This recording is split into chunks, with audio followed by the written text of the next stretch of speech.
Hi everyone! Welcome to the Empath Tarot Case, another love reading, timeless and general. Take what resonates lang po. Maybe some part of the reading makaresonate kayo, some part of it hindi.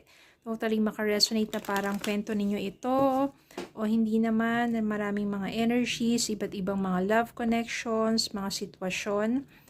Tingnan natin ngayon kung ano ang mensahe, mga gabay o aral sa buhay, pag-ibig, or life in general ang ating mababatid.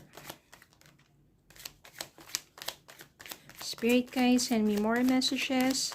Love connections ito, lessons in life and guidance ang nais yung ipabatid sa amin, mga aral at kabay sa buhay pag-ibig.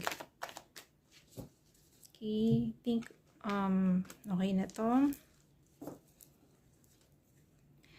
Eight of Swords, Six of Pentacles, the High Priestess, Nine of Wands, Temperance, Eight of Wands, King of Wands, and Five of Cups. I can sense here na magkakaroon kayo ng communication ng person mo.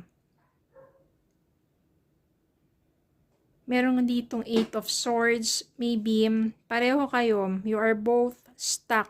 Kung ano man yung huling nangyari sa inyo, yung matinding pinag-awayan yung dalawa at hindi kayo makaget over kung ano pa man yung nangyari doon, yung pagtatalong nangyari sa inyong dalawa.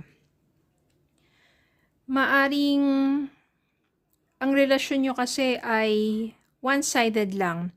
Ibig sabihin, hindi siya give and take, isa lang ang palaging nagsasalita, isa lang ang palaging nasusunod, isa lang ang nag-e-effort o nagmamahal talaga ng lubusan.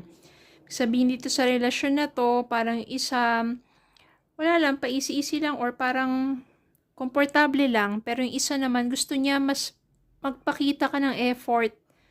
O siya na lang yung palaging parang gumagawa ng paraan para mag-meet kayo, para magkausap kayo, para mag-bonding kayo. Parang ganun ang nasisense ko dito.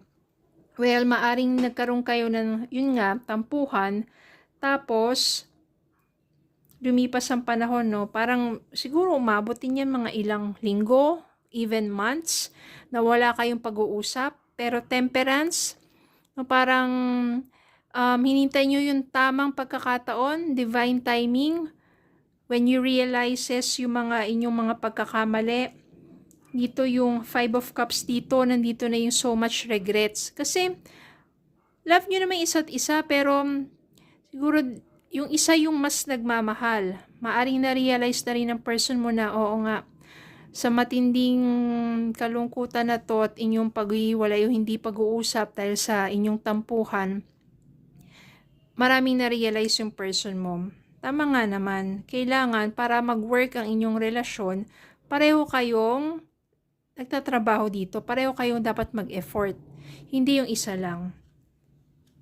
Nine of Wands, you still want to pursue ang inyong relasyon. At nandito, magkakaroon kayo ng pag-uusap. Maaring isa sa inyo magre-reach out na yan. Kung wala kayong communication, isa sa inyo or yung person mo, magre-reach out na yan. Kakamustahin ka, tapos maaring magsabi na yan, mag-usap kayo, magkita kayo, mag-usap kayo, para ayusin na kung ano man yung naging tampuhan ninyo, hindi pagkakaunawaan. You can sense here, High Priestess, alam mo sa sarili mo na mangyayari ito, na muli kayo magkakausap ng person mo, at maganda kasi parang medyo humupa muna yung init ng ulo ng bawat isa. Naging kalmado muna, siguro lumipas ilang weeks or months. Yung wala kayong, sabihin natin, mga pag-uusap, na communication na yun ay naging daan to think and to realize kung ano yung mga dapat yung gawin in order for your relationship to work. Nandiyan pa rin naman yung person mo, very passionate sa'yo. Ang nangyari nga lang is siguro masyado siya naging komportable. No, parang okay na, kayo, ganyan. Parang natapos na yung mga sweet moments, tapos naging komportable siya, kaya parang hindi na masyado nag-e-effort. Tapos yun yung mga nami-miss mo, yun yung ano mo. Dapat kasi consistent, 'di ba? So, nandiyan lang naman din yung person mo. Magkakaroon kayo ng muling pag-uusap. This time, heart-to-heart talk na yan. Maganda naman ang inyong kalalabasan kasi mas mauunawaan yung isa't isa. Magkakaroon kayo ng parang masasabi natin give and take na ang inyong magiging relasyon. Pag-usapan nyo, ano bang kailangan yung gawin, magkakaroon ng adjustment, nandiyan na yung paghingi ng patawad o pasensya. Pareho nyo i-work out ang inyong relationship. Tingnan natin ang mensahe para sa inyo.